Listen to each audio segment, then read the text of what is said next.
नमस्कार। सियासत गरमा रही है और तमाम राजनीतिक दलों का जोर उत्तर प्रदेश पर है और आपकी इसी बात को समझते हुए आज एबीपी न्यूज आपके सामने ला रहा है उत्तर प्रदेश के 80 सीटों का ओपिनियन पोल।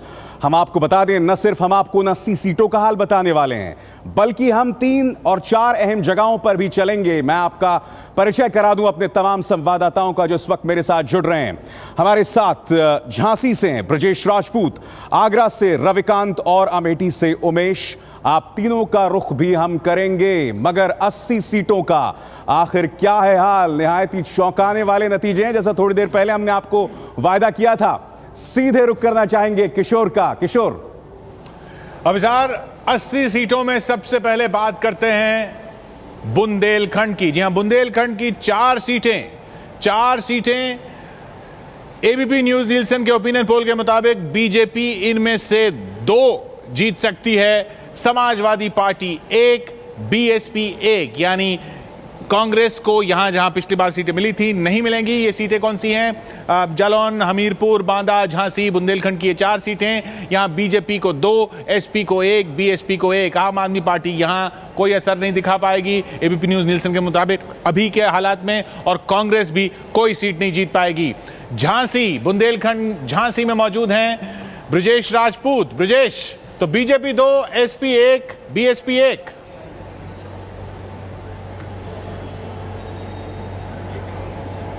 निश्चित ही किशोर, ये खबर बीजेपी के लिए खुश करने वाली जरूर है, क्योंकि पिछली बार जो 4 सीटें थी झांसी में, उसमें बुंदेलखंड इलाके में बीजेपी के पास एक भी सीट नहीं थी। सपा के पास 2 थी, एक कांग्रेस के पास थी, एक बसपा के पास थी। मगर अब जो हमारे परिणाम जो ओपिनियन पोल है बता रहा है कि बीजेपी यहाँ खाता खोलने जा रही है 2 सीटों के साथ। झांसी में ठंड बहुत है, मगर राजनीतिक माहौल बड़ा गरमाया हुआ है। हमारे साथ बहुत सारे जनता है झांसी को, मेहमान भी हैं हमारे साथ। कांग्रेस के जिलाध्यक्ष डॉक्टर सुधांशु त्रिपाठी जी हैं, सपा के जिलाध्यक्ष संत सिंह यादव जी हैं, बीजेपी के संजीव शंगी ऋषि हैं, और आम आदमी पार्टी की अर्चना गुप्ता जी हैं। और हम इन चारों मेहमानों के अलावा झांसी के यहाँ पास जनता भी है। सबसे पहले बात करेंगे बीजेपी के संजीव से। संजीव, खुशखबरी है, 2 सीटें आ रही हैं, क्यों?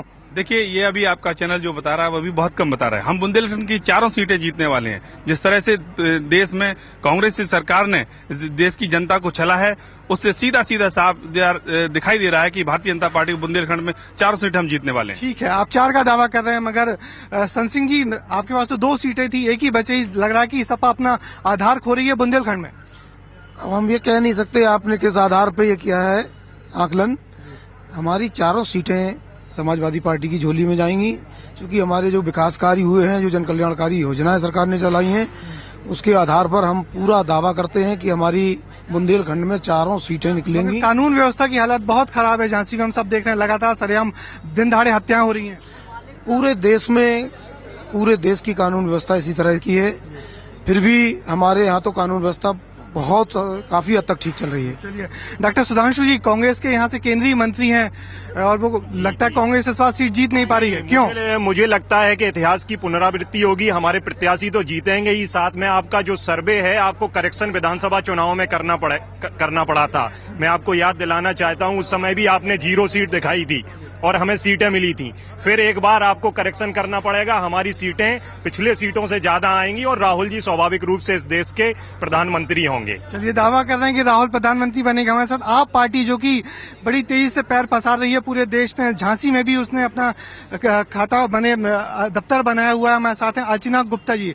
मैडम, क्या तैयारी है आप पार्टी की? हमारे ओपिनियन पोल तो बता रहे हैं कि आप पार्टी यहाँ खाता नहीं खोल पा रही है। नहीं, बिल्कुल आप गलत कह रहे हैं, और आम आदमी बहुत तेजी के साथ आगे बढ़ रही है। और मुझे तो लगता है कि बुंदेलखंड के जो हालात हैं, पूरे देश से अलग हालात हैं। यहाँ उत्पीड़न, शोषण और तमाम सारे गुंडागिर्दी, दबंगई, जाति और धर्म के नाम पर लोग जो लड़ाई लड़ रहे हैं, उसमें से आम आदमी की दस्तक अब बहुत तेजी के साथ हमारे लोकसभा चुनाव में होगी और बुंदेलखंड की सभी सीटों पर हम जीतेंगे। आप पार्टी का दावा है कि यहाँ दस्तक देने जा रही है और खाता खोलेगी, मगर बुंदेलखंड पे लंबे समय से काम करने वाले पत्रकार सचिन हमारे साथ हैं, जो अपनी पॉलिटिकल गतिविधि यहाँ बढ़ा रहे हैं। सचिन, क्या लग रहा है बुंदेलखंड में? बुंदेलखंड में जो पूरा सर्वे आ रहा है उसमें साफ तौर पर दिखाई दे रहा है कि दोनों सरकारों के खिलाफ माहौल है और दोनों सरकारों के खिलाफ माहौल को बहुजन समाज पार्टी, भारतीय जनता पार्टी, आम आदमी पार्टी जो भी बेहतर तरीके से कैश कराएगी वही यहाँ पर सफलता कहीं ना कहीं अर्जित करेगी। और कम से कम झांसी शहर की सीट पर और बाकी बुंदेलखंड की सीटों पर साफ नजर आ रहा है कि सत्ता विरोधी माहौल दोनों सरकारों के खिलाफ दिखाई दे रहा है। सत्ता विरोधी माहौल है, हमारे साथ यहाँ की जनता भी है। क्या कहेंगे आप, क्या माहौल है? यहाँ का माहौल समाजवादी पार्टी के पक्ष में है, क्योंकि हम अपने विकास के कामों पे ध्यान दे रहे हैं और विकास के कामों के हिसाब से ही यहाँ बुंदेलखंड में समाजवादी पार्टी का परचम लहराएगा। विकास काम, क्या आपको लग रहा है बुंदेल का विकास हो रहा है सपा के नेतृत्व में? सपा के नेतृत्व में बिल्कुल भी विकास नहीं हो रहा है। विकास की जो सबसे पहले बुंदेलखंड विकास निधि राहुल गांधी ने दी थी, उस समय जो फेडरल सिस्टम के चलते जितने भी राजनीतिक दल यहाँ पे खड़े हैं सभी का उत्तरदायित्व था कि उस निधि को संरक्षित रखें, लेकिन उस निधि का जिस ढंग से दुरुपयोग हुआ है उसकी आम जनता में उसकी कहीं ना कहीं जी आम जनता नाराज है सपा से, क्या कहेंगे?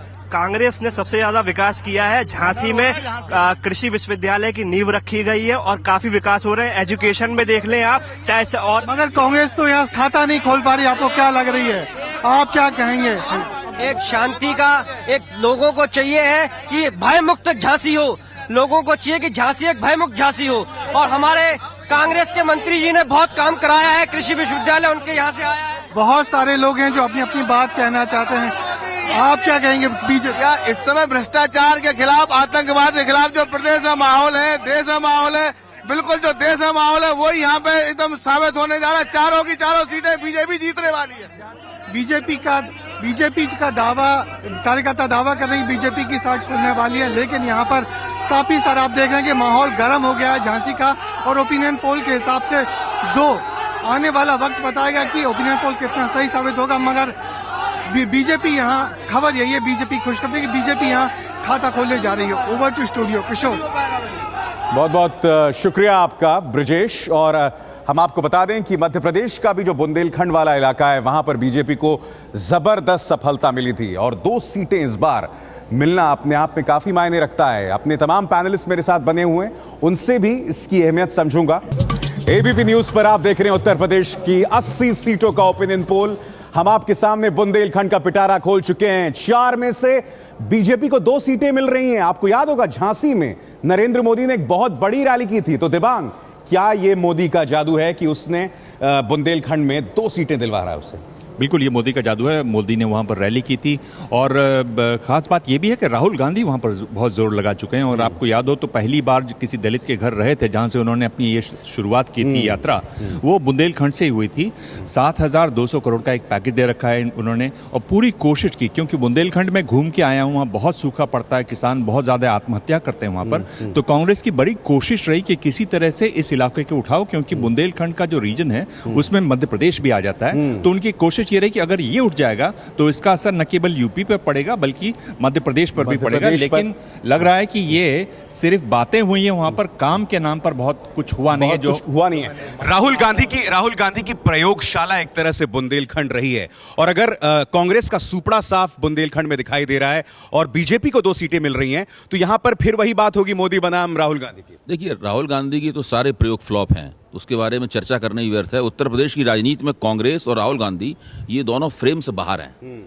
जहां तक बीजेपी को ज़्यादा सीटें मिलने का सवाल है, मेरा मानना है कि उत्तर प्रदेश में भारतीय जनता पार्टी बहुत ही अच्छे और मजबूत विकेट पर बल्लेबाजी कर रही है। बहुत मुद्दतों बाद उत्तर प्रदेश की ऊंची जातियां और उत्तर प्रदेश का जो गैर यादव पिछड़ा वर्ग है वो उसी गठजोड़ की तरफ उत्तर प्रदेश को ले जा रहा है जो किसी ज़माने में दीनदयाल उपाध्याय ने बनाया था और जिसके कारण पूरे 90 के दशक में उत्तर प्रदेश में भारतीय जनता पार्टी का राजनीतिक वर्चस्व रहा।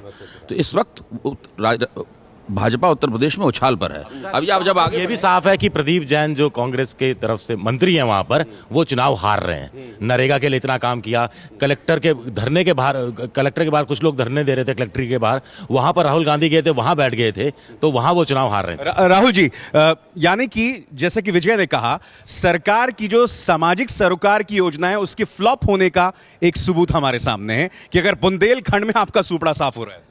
हाँ बिल्कुल, प्रदीप जैन का जो उन्होंने जिक्र किया तो बहुत दिनों बाद राहुल गांधी ढूंढ के लाए थे एक ऐसे कार्यकर्ता को जो एनजीओ मोड वाला कार्यकर्ता था और ज़मीन पे काम करता था और उस तरह की बातें करता था। तो उत्तर प्रदेश में तो कांग्रेस हर जगह अपने सारे प्रयोगों के साथ, जैसे अभय ने कहा, नाकाम हो चुकी है, तो वहाँ उसकी उम्मीद नहीं है। और बीजेपी निश्चित रूप से सबसे बड़ा दल बन के उत्तर प्रदेश में क्या बीजेपी सबसे बड़ा दल बन के उत्तर प्रदेश में उभरेगी, उसका आपको इंतजार करना होगा। मगर मैंने आपको वादा किया था कि नतीजे चौंकाने वाले होंगे। और जैसा कि पहला आपने नतीजा देख लिया कि बुंदेलखंड में 2 सीटें बीजेपी को मिल रही हैं, इसकी चर्चा लगातार जारी रहेगी। ब्रेक के बाद हम रुख करेंगे अवध का, अमेठी का रुख करेंगे, वहां मेरे सहयोगी भी मौजूद हैं, मगर थोड़ी सी इंतजार के बाद।